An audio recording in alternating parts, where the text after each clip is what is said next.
Hi, I'm Nick. And I'm Keith. This is a Beyond the Box Kickstarter preview of Kill the King.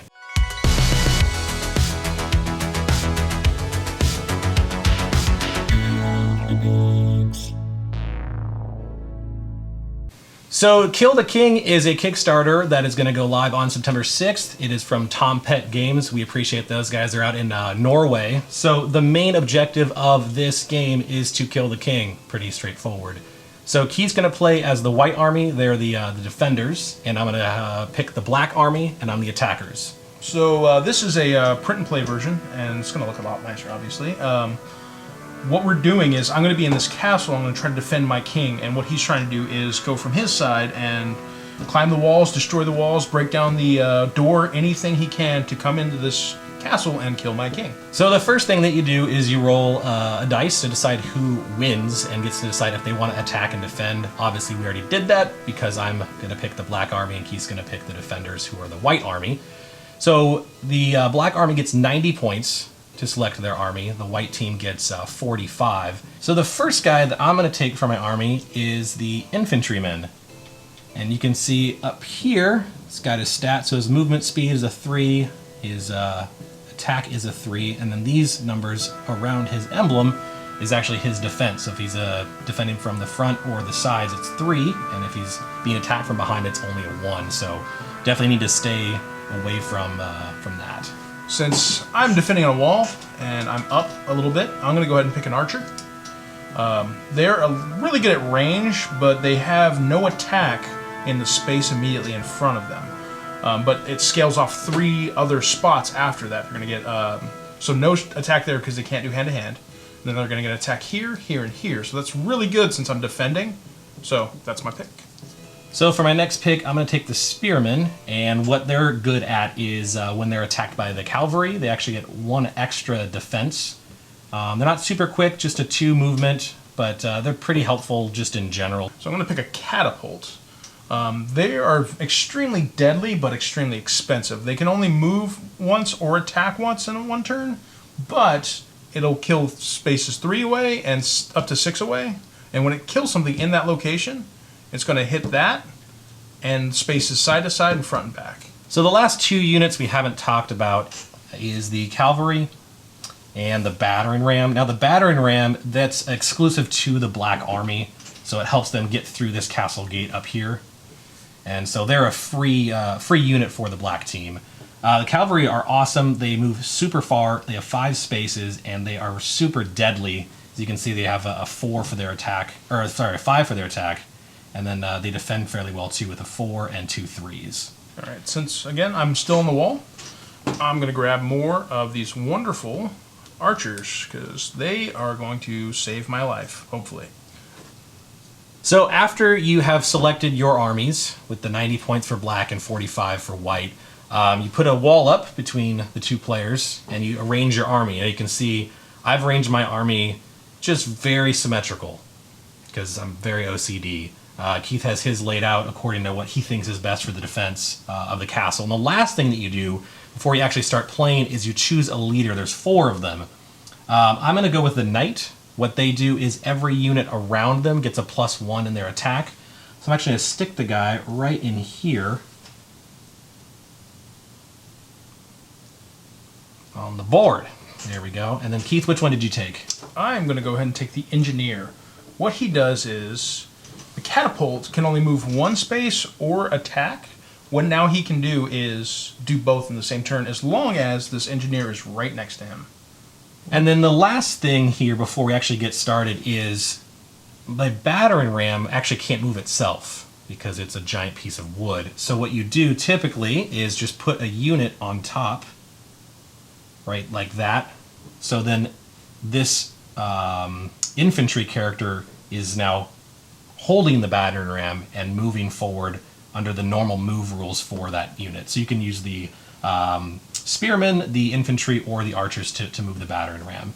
If the unit's killed off, then the Battering Ram just sits there, does nothing, and is not cool. So how the movement works is the black team starts, and they move all of their units, and then it flips over to the white team. And what's happening here on this round marker is once black and white both go, it moves up to space number 2, You can see here there's a little cavalry symbol. When it gets up to 6, the white team can actually put reinforcements, 5 cavalry units, either on this side or this side of the board to come in and flank the black team. The only way to counteract that is if my leader piece actually gets inside the castle before the end of my turn on the 6th round. Now, if Keith's able to hold me off until round 11, his king is saved and I lose, he wins. However, if I get into the castle and knock down the gate here, the door here, and kill the king before the 11th round, then I win. The only other thing when you're doing setup is the black army, you can't be past the 3rd row here, so that's why my guys are pushed up on the very end of the line. And then Keith, yeah, what's your move rules? I cannot be outside the walls to start the game, but as soon as the game starts, I can walk through the wall right here in the opening of the door like it's a grass space. But if he wants to come in, you have to break it down. Gotta use my battering ram. All right, so the first couple rounds, you're just basically moving your guys to get into position. So we've kind of fast forwarded ahead to round 3 where the action happens. So I'm actually starting off the round, and I'm going to choose my cavalry here to go berserk and try to smash through this defense that Keith has set up on his wall. So the movement works like this. You can see there's a little 5 in the corner, so you can go 1, 2, 3, and then I can actually turn my piece if I want to here to attack the side. Now some units you can actually hit them harder if they're on the sides or the back, but for this way I'm still the same defense, but I'm going to try it anyways because my guy's crazy. He just wants to, you know, kamikaze through this thing.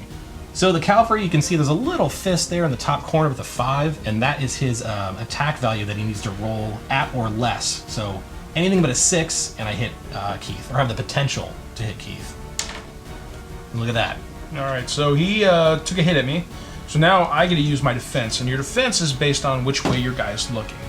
I'm looking straight ahead at him, so this little guy right here is a 3, so I'm defending with a 3. So, like he had to roll a 1 through 5 to hit me, I have to roll a 1, 2, or 3 to defend it. So, let's see what happens. Ooh. Blocked.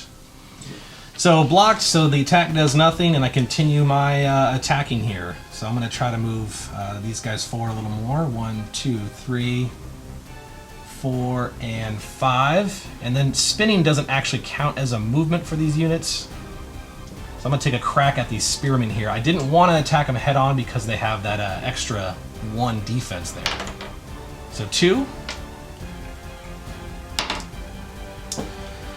So shoot, you're super good at defending. This is going to go incredibly well. So I'm going to move the spearmen forward 2 more spaces, move my battering ram forward a couple more, and move my catapult forward.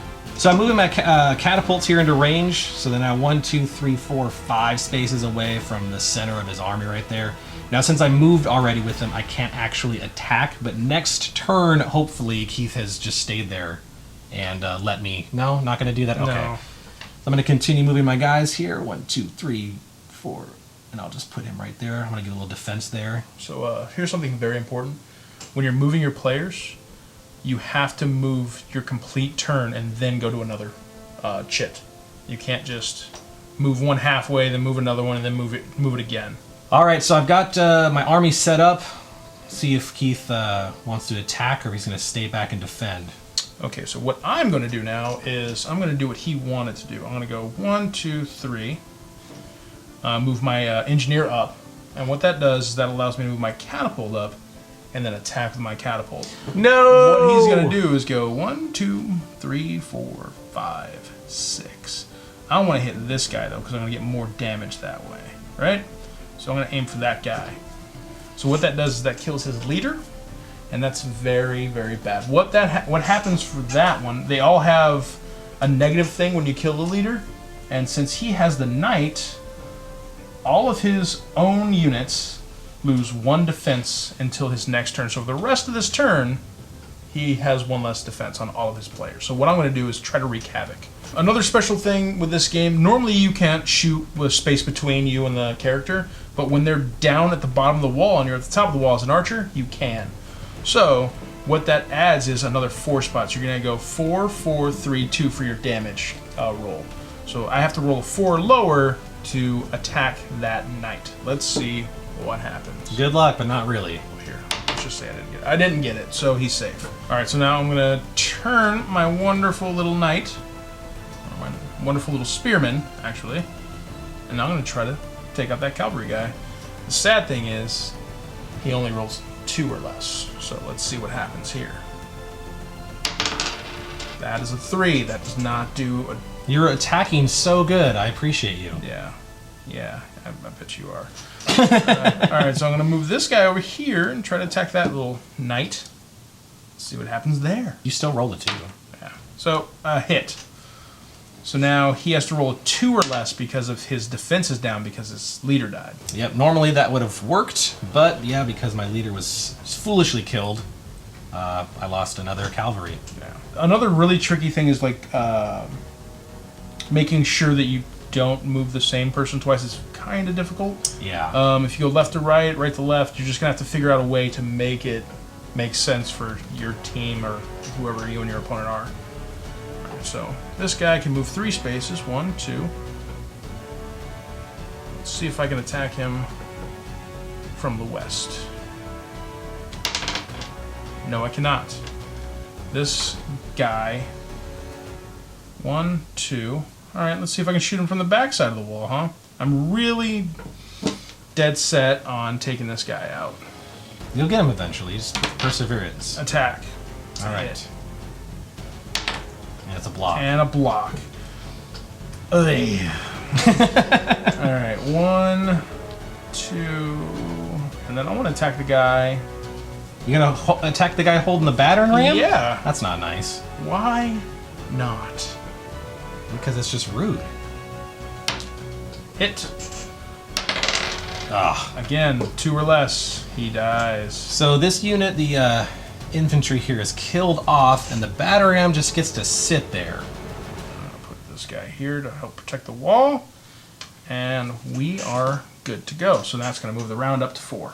So normally, if you want to get through the castle, you have to use your battering ram here to smash through the gates. The other way you can do it is putting your unit right in front of it and then waiting a turn. And on the following turn, you get to try to scale the wall, and if there's a unit in front like this, you would have combat, and if you defeat the guy on the wall, you actually get to go up there. Now, the only unit that can't do it is the cavalry for obvious purposes, because horses have still not learned how to climb up walls. And archery is really hard because if there's anyone in front of you, you can't do hand-to-hand combat. Yeah, that's true. That's a good point. Yes. Stacking your archers on the front of the wall is good initially, but then you kind of have to move them back and strategize where you want them to go at, because the infantrymen and the spearmen just come right up and poke them in the eye. So if you are the Black Army and you're trying to get through, we talked about getting through the gate with the battering ram here, and we talked about scaling the wall with the archer over here. You can also use your catapults if they're in range to attack the wall, and you can see up here they have a defense of 4, the gate itself a 3, and then the king's door is a defense of 2.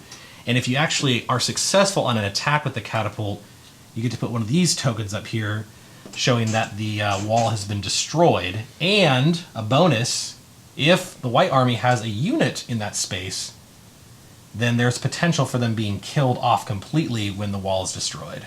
So this is kind of a quick run through of generally how to play Kill the King. There is a shorter version where you actually just start here along the wall of the castle and to the end over here.